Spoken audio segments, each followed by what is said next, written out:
In reports summarizing the negotiations, the claim has repeatedly been made that the Muscovites, insisting on the complete withdrawal of Ukrainian troops from the still unoccupied, notably territories of Donbas, are referring to some supposed agreements allegedly made in Alaska. Obviously, the implication is that Trump and Putin reached some kind of agreement behind Ukraine's back in Anchorage. Do you personally believe that such agreements actually exist? Well, it's possible, quite possible. Trump could have blurted something out. Putin says to him, "Dear friend, Donald, we're offering you everything. Chukotka, you can lay a route to Chukotka right from here in Anchorage. You can mine gold in Anadyr, diamonds, rare earths, whatever you like best. Basically, all of Chukotka is yours, but there's just one condition. In order to achieve this, you need to force Zelensky to give me Donbas. You win, and then we settle all the issues together." This could have happened, it could, but are these our agreements? No. Our agreements are that we are negotiating with the Americans.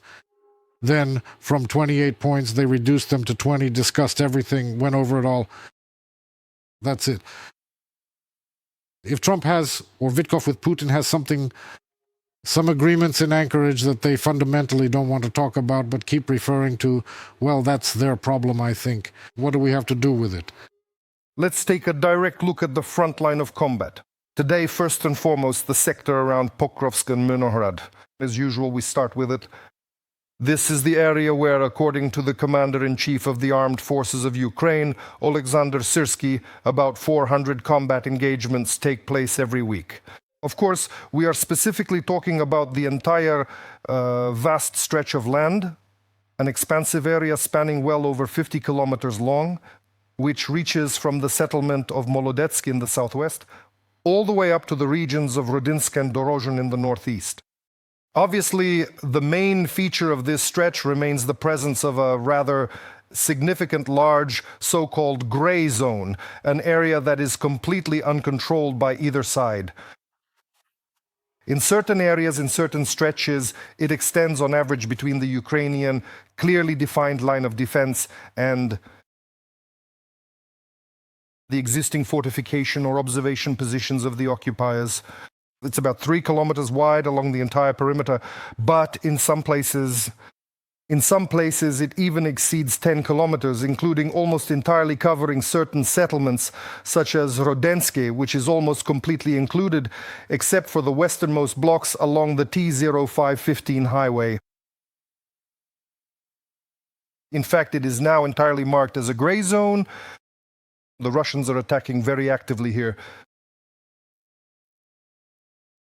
The main forces of the enemy's 9th Brigade, the separate motorized rifle brigade of the 51st Combined Arms Army, possibly with the support of the 1453rd Motorized Rifle Regiment, is pushing here. Apparently, there was at least an attempt by the Russians attacking in the gap between the northern outskirts of Rodensky and Suketska to break through to this T-05-15 road and gain a foothold there. But there is no verified information about a stable Russian presence there, at least not on the stretch between this road. A small road and a railway branch leading to Dorozhne. On the other hand, it seems that this gray zone still exists. It has not been overcome, obviously, neither by our soldiers nor by the Russians. As for Myrnohrad, I would say that about 80% probably of available open sources indicate that most of the territory of Myrnohrad, I would say up to 80% at least, part of the village of Svitlo, which adjoins the northwestern outskirts of Myrnohrad. So they mark 80% of Myrnohrad's territory as already occupied by the Russians. Apparently, the area on the far northwestern outskirts of the city, near the local northern cemetery and in the neighborhood with the streets, Muhammadiyeva, the Titova and Lvivsky lanes have now in fact remained the epicenter of the confrontation for Myrnohrad for several weeks in a row. As for Pokrovsk, well, the main fighting is now taking place directly in Pokrovsk, already to the north, to the east of the intersection of Defenders of Ukraine Street and Ivan Mazepa Street, and now already north of the local railway branch. Moscow managed there, Moscow, primarily with forces from the 506th and 14th and the 35th Motorized Rifle Regiments. This is the 2nd Combined Arms Army, the 27th Motorized Rifle Division.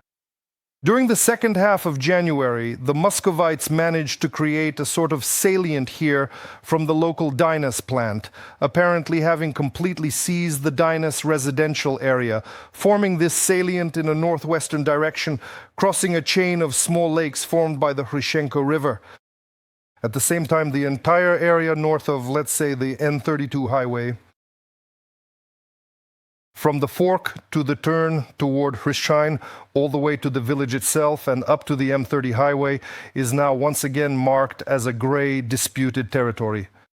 At the same time, the rashist regiments of the 76th Air Assault Division, also attacking in a northwestern direction, managed to create a narrow salient toward Hryshyn. Attempts to attack in the direction of Hryshyn have not stopped. I suspect they happen every single day. On the one hand, it is clear that the Muscovites have managed to create a flanking encirclement of our villages, which are still holding out in defense, Pokrovsk and Myrnohrad. On the other hand, this incursion, let's say, to the west of the T0515 highway, in my opinion, is also intended to split into the entire large Ukrainian grouping that is defending Pokrovsk and Myrnohrad. As for the western flank from Pokrovsk, here again, part of the forces of Rashid's 76th Air Assault Division, together with the forces of the 35th Motorized Rifle Brigade. This is already the 41st Combined Arms Army. They are trying to exert pressure here again, practically non-stop, generally in the northwestern and western directions, from Kotlenoye with Udakne and in Molodetske, trying to expand the zone of control primarily towards the M30 highway, which actually runs through all of Pokrovsk, and also towards Dnipropetrovsk region, again in the direction of Molodetske. A few details about the dynamics of the situation in the Pokrovsk-Rinogradsky sector. I hope we now have the opportunity to speak with the head of communications of the 7th Rapid Response Corps, Air Assault Forces of the Armed Forces of Ukraine, Colonel Volodymyr Polyvi, whom I already see connected to the studio of Spetskor. Mr. Volodymyr, greetings to you. Wishing you good health, Alexander. First, I would like to draw our viewers' attention to the QR code. It should already have appeared on your screens. This is a fundraiser. Aerial drones and ground robotic systems for our soldiers, for the 7th Corps of the Ukrainian Air Assault Forces, remotely piloted platforms. It's hardly necessary to say these days that this is the #1 weapon on the front, especially around Pokrovsk and Myrnohrad. So if you have the opportunity, don't stay on the sidelines. Support our defenders. Mr. Volodymyr, if we compare the whole of last December and almost all of January of the new 26th year, in terms of the intensity of enemy attacks, the forces and means the Russians are using for assaults in the sector, and the work of, so to speak, auxiliary means, primarily, I mean Russian artillery and aviation, were these two periods similar or fundamentally different? I have 3 points to make in response to your question. First, compared to the strikes on civilian infrastructure and cities that are happening now, and which you have talked about, the situation has not fundamentally changed. There have been no significant changes or escalations on our section of the front line. Second point, Ukrainian defenders are strengthening the protection of our logistical routes. We are destroying them. The infantry that manages to infiltrate, that moves into the space between our positions, is being eliminated. And we are effectively holding the lines both in the north and near Pokrovsk and Myrnohrad. And the third point is that the enemy is fully exploiting its tactical advantages. What I mean here is that they have deep coverage from the north of our grouping. This involves a comprehensive use of electronic warfare systems, strikes, UAVs, reconnaissance. This is the work of the so-called Rubicon unit. The enemy continues to use glide bombs on a massive scale, and unfortunately, at the tactical level, we have nothing to counter this threat. And the enemy is also fully taking advantage of their numerical superiority in infantry and continues to slowly advance, absorbing some of our positions. Mr. Volodymyr, most open, well, let's say publicly available monitoring resources actually indicate that this is not the case. In Pokrovsk and in Myrnohrad, there are no longer any areas or even streets that are completely controlled by the Ukrainian Defense Forces, as far as I know. Instead, in both cities, in the northwestern parts, there remain so-called gray areas where, obviously, I assume, there is no clear understanding of how the line of contact runs, but evidently, pockets of resistance from our forces still remain there. Tell me, to what extent does this perspective actually reflect the reality, so to speak, on the ground? This perspective really does reflect the reality in the sense that for a long time now and along the entire defensive line, there is no longer a continuous line, a solid defensive front of Ukrainian troops. There is no continuous line of trenches where infantrymen are sitting, observing, or engaging in combat. And this is true for both sides. That is, just as we don't have continuous positions, the Russians don't have continuous positions either, even in those areas that you show on your map, which are colored red by the experts. Deep state. Here we're talking about certain nuances about the balance of forces and about the criteria used in particular by this open source. That is what it considers in order to mark a certain area in red. I should note that in both directions where you marked penetrations, for example, in the direction of Hryshyn and north of the Pokrovsk industrial zone, our positions are present there. And accordingly, the question is how many of our soldiers are there and how many Russians have managed to infiltrate those areas. Mr. Volodymyr, at the end of last year, a number of Ukrainian commanders at various levels actually started mentioning the figure of 170,000 as the total number of Muscovites involved in the war in the Pokrovsk and Myrnohrad sectors. And this figure is definitely being mentioned now, even though in December and already in January our soldiers there have turned tens of thousands of Muscovites into irrecoverable losses and rendered them combat ineffective. Definitely not just a few tens of thousands of Muscovites. Can you explain why this figure of 170 remains unchanged?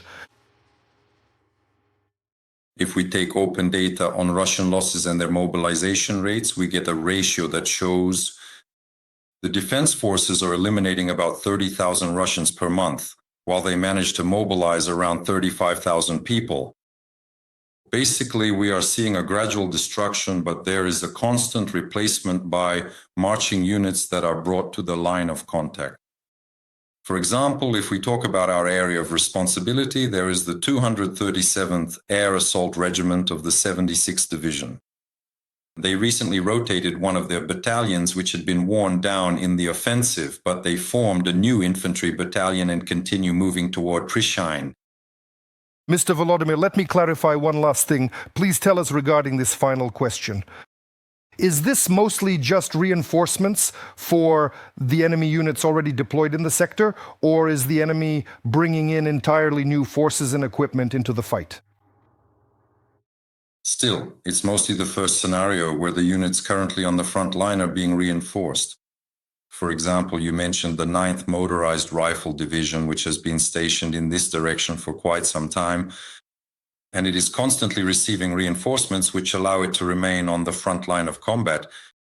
Mr. Volodymyr, thank you very much for your detailed account and for finding the time and opportunity to answer a few questions. Thank you.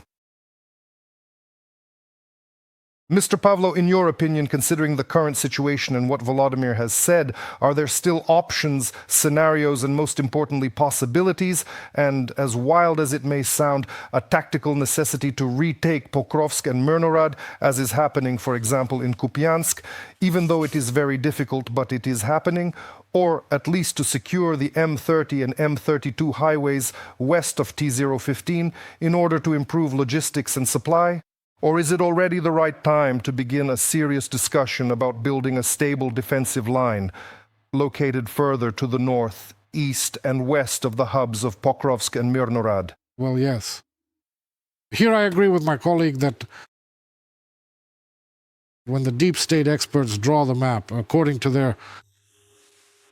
they mark, according to their criteria, the territory verified from their point of view as enemy-held, our territory, and the gray zone. The gray zone in their understanding, this is the area where they, deep state, cannot determine whether it belongs to us or the enemy. In reality, this gray area is a whole combination of different scenarios. This is also where there are places where neither our forces nor the Russians are present, places where both our troops and the Russians are present, places where mostly our troops are, or mostly Russians, but you can't say for sure one way or the other. If you take a look at the disputed gray zone territory in that same area of Myrnohrad where our dedicated Marines are still fighting at this very moment, to be perfectly honest and transparent with you, I have already marked that entire sector in red on my map, because there's no longer any point in calling it an organized defense, a systematic defense. There's no sense in it anymore. We need to talk about pockets of resistance. The enemy is advancing northward. Pokrovsk says that, in fact, if the Second Army continues from here, it will keep advancing. And that's right. The representative of the 7th Air Assault Division said about the fact that the enemy is also covering the 2nd and 51st Armies from the north. Tries. Well, obviously, it's about this one. Dobropilsky, where recently, first their desire to embrace Pokrovsky. This apparently is about what we were talking about, the nationalities, those through Nekomorivka. So, to discuss the possibility of us having potential opportunities and prospects to successfully repel and push the enemy forces back, especially given the present state of the balance of military forces, I think it makes no sense. The task of the defense forces is to hold positions as much as possible on the lines they currently hold. Here, so to speak, it's bodies in exchange for territory, to wear down the enemy's offensive potential. You see, we're already slowly marking off Russian Marine brigades with crosses. The airborne assault divisions are the second echelon. That is, the first echelons whose task was to break through the defense have already been worn down. And the second echelons, which according to the enemy's plan were meant to exploit success, are now being thrown in to accomplish the task that the first echelons failed to accomplish. And essentially, to knock out the offensive potential, it's like, figuratively speaking, at some point that's it. A general will run up to Gerasimov and say, "That's it, we've broken through the Ukrainian defenses." And Gerasimov will say, "All right, let's move into the operational space." And he'll reply, "But there's nothing left to move with." So here, our task is precisely to resist stubbornly, to make it impossible for the enemy to advance further or accomplish their objective. Here, obviously, a repeat of the Dobropilya salient will be attempted. It's happening. Or rather, let's put it this way. If they still have the strength, they will keep trying. And what about what's happening right now? Both Pokrovsk, Myrnohrad, and Kostiantynivka, which they're trying to encircle from three sides. And Sieviresk is also telling us it is highly probable that their military forces are gradually being exhausted and depleted. And instead of the extensive and massive strategic encirclement the Russians had originally planned, they are now steadily shifting their focus towards smaller tactical actions. You mentioned the number of infantry that our soldiers need to destroy as much of it as possible. In 2025, obviously, assault infantry was the main element for the Muscovites in all their offensive plans. On the one hand, destroying infantry seems to be easier than tanks and armored vehicles, but on the other hand, it's clear that this tactic, for example, in Pokrovsk, Myrn, Radivka, Kostiantynivka, and Siversk, this tactic brought the Muscovites certain successes, certain results. Given the current situation on the battlefield and with the forces and resources we have, there is an effective and, most importantly, algorithmic mechanism for destroying this Russian biomass.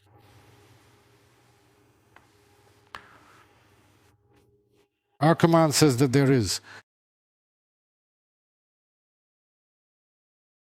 Minister Mikhailo Fedorov and Commander-in-Chief Alexander Syrsky are discussing the implementation of maximum use of robotic systems, ground, aerial, naval, and other similar technologies.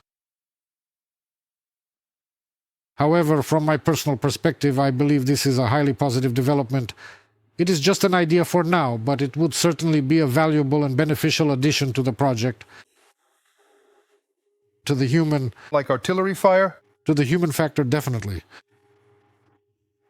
In order to completely annihilate the opposing enemy forces.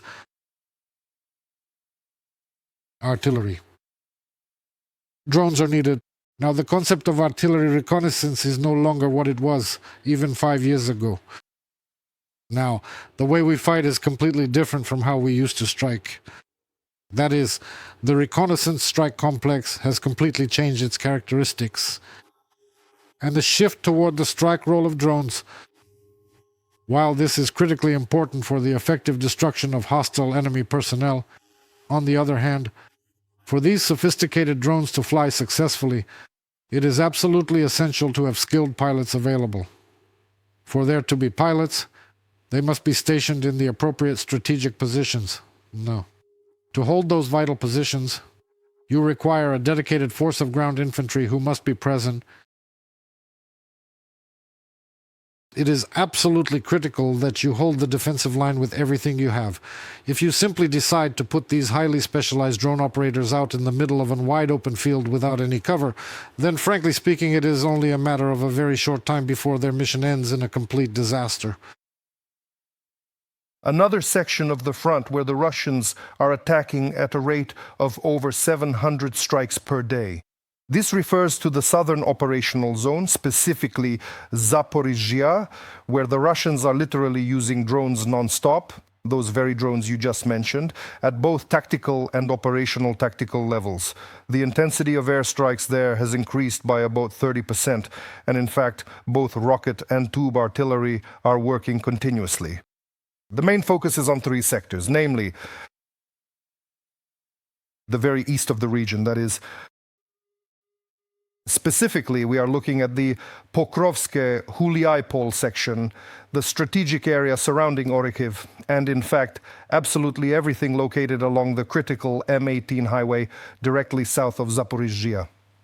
Right now, 4 separate Russian brigades at once, and what is particularly notable is that they are drawn from 3 entirely different combined arms armies, are currently operating within this specific sector. Are attacking along the section from Pokrovsk, roughly up to Priluki and Varvarivka. The main enemy force here is the 5th Tank Brigade as well as the 64th. The 64th, 37th, and 60th. These correspond to the 36th, 35th, and 5th Combined Arms Armies, respectively. Moreover, this pressure is being applied simultaneously along a section of the front, roughly 100 kilometers long. And the most intense areas of fighting right now are Bahatokotnik and Yehorivka. Danilovka, Andriivka, Ostapivsky, Gerasimovka. Moreover, it is on this section that there is an assumption that the Muscovites may have crossed the T-0401 Pokrovsk-Guliai-Polye highway, and in fact, in the Andriivka area, they may even have been able to cross the Gaichul River. Intense fighting is also ongoing in the Radizne area, as well as in Dobropilia and Varvarivka with Priluki, as I have already mentioned. A bit further south, the main Rashist forces of the 5th Combined Arms Army, the 57th Motorized Rifle Brigade and the 127th Motorized Rifle Division are present. Moreover, it is not an exception that at least 3 separate Russian Special Forces brigades, the 14th, 16th and 25th, are operating here further south. Additionally, they are supported from the south by the 38th Brigade, an adjacent motorized rifle brigade of the neighboring 35th Combined Arms Army. All these forces, again, in the sector from approximately Varvarivka to Doroznyanka, are putting pressure on Huliaipole. This is a stretch with a total length of no more than 100 kilometers. The main fighting here is currently taking place on the very western outskirts of Huliaipol and on the stretch east of Zaliznichne. Well, obviously, this is the area between Huliaipol and Zaliznichne, and in fact, to the north of the city on both banks of the Haichul River. The Ukrainian General Staff insists that the Russians still do not have full control over Huliaipol. However, most open sources claim that the fighting has already moved beyond both the western and northern outskirts of Huliaipol. Directly on the very edge of what was once the full-flowing Kakhovka Reservoir, Russian forces, mainly airborne assault regiments from the 7th Airborne Assault Division, the 104th Airborne Assault Division, and separate regiments, are trying to expand. Their main objectives at the moment are to widen 3 separate salients. One is right along the shore of what used to be the full-flowing reservoir, following the southern bank of the Konka River estuary, directly along the M18 highway. Moreover, it now extends much further north than the turn toward Primorsky, as it was at the beginning of the year. And in fact, on the eastern flank, it runs through the lowlands in the direction of Lukyanivske and Magdalenivka. It seems to me that most of the enemy's efforts are now focused on creating, specifically along this reservoir shore following the Konka River, aiming toward Rychne and Veselyanka, a full-fledged cut-off phase for the entire Ukrainian grouping operating north of the Konka River. At the same time, in Stepnohirsk itself, at least in the northern parts, again, as we discussed today, according to open sources marked as being in the gray zone, but in these northern districts it is likely that local skirmishes are ongoing, but it is clear that the Russians have managed to form 2 flanking maneuvers here as well, advancing along both flanks significantly north of the town itself. Stepnohirsk? And in fact, this week the intensity of fighting around Orikhiv has increased significantly, in particular in the area of Malotopmachka, on the approaches to Malotopmachka. Moreover, most reports stated that the Russians here attacked the Ukrainian defensive line. But some sources, including the Institute for the Study of War, insist that Ukrainian soldiers carried out a series of counterattacks here, and in fact the situation here is ongoing. A war on converging courses, and in fact from Novodanilivka, the Russians are trying to approach to get to Novodanilivka to pass through it from the south towards Orikhiv.